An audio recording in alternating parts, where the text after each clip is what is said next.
چې ډېر بخښونکی او مهربانه دی. د پیر پی بیسټ پیج له طرفه مې آصف تاسو له مخاطب یم. زه د خپل ذلنو ښار له طرفه د پیر پی داخل له طرفه یو وړوکی شان احتجاج ریکارډ کول غواړم، کوم چې زموږ د پاک کلام پاک په شان کې ګستاخي شوې ده. داسې څه ویډیو راغلی، الله دې راله نه ښایي دغه ویډیو مونږ کتلې هم نه ده او نه زه ګورم داسې ویډیو نشو برداشت کولی، خو اورو داسې اوړم پې ډېر زیات خفه دی. په کاسې نه ګورو که رام شي نه زه سکیپ کومه، نشم کتی ورته نشمه. خو ملګرو دې کې ځان ایسه درکول خامخا غواړم. دا کله چې د یوسف علیه السلام بولی وه نو یو ابۍ راغه او یو پاغونده وه ورسره، د مالوچو پاغونده. چا دې تپوس وکړو ابۍ ته څنګه راغلې؟ وی یاره زه هم د یوسف علیه السلام خریدارۍ له راغلی یم او دا یو پاغونده مې راوړې ده په دې بیا اخلمه.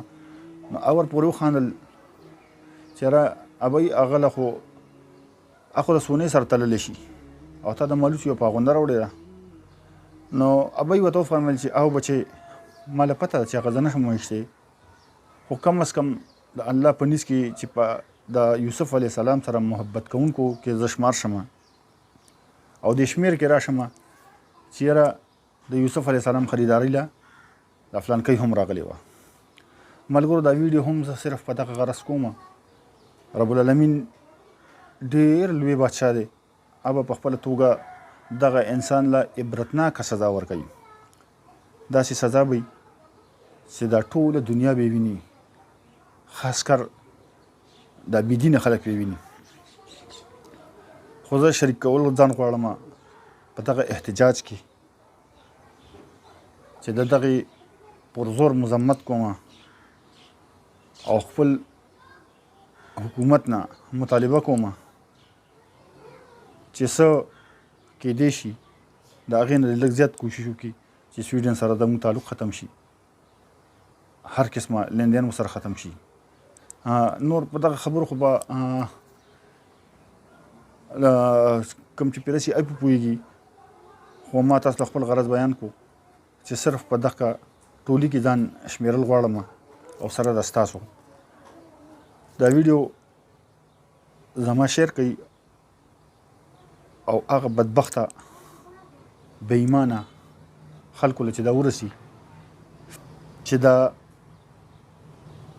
یو ادنا مسلمان دی، ادنا هغه هم د دې خلاف راوتی دی او خپل احتجاج ریکارډ کړی دی او لیږلی دی چې بدبختو خلکو کم از کم داسې مه کوئ.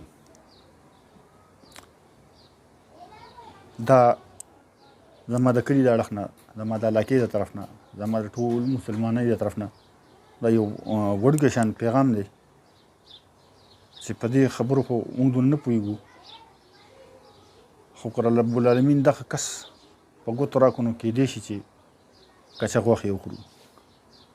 دننه مو پیړه جاړي ده چې کوم حرکت کړی دی. رب مو ډېر څه غواړي، خو دا ویډیو اوږدېږي، خپلو دعاګانو کې مو یاد ساتئ. د الله په امان.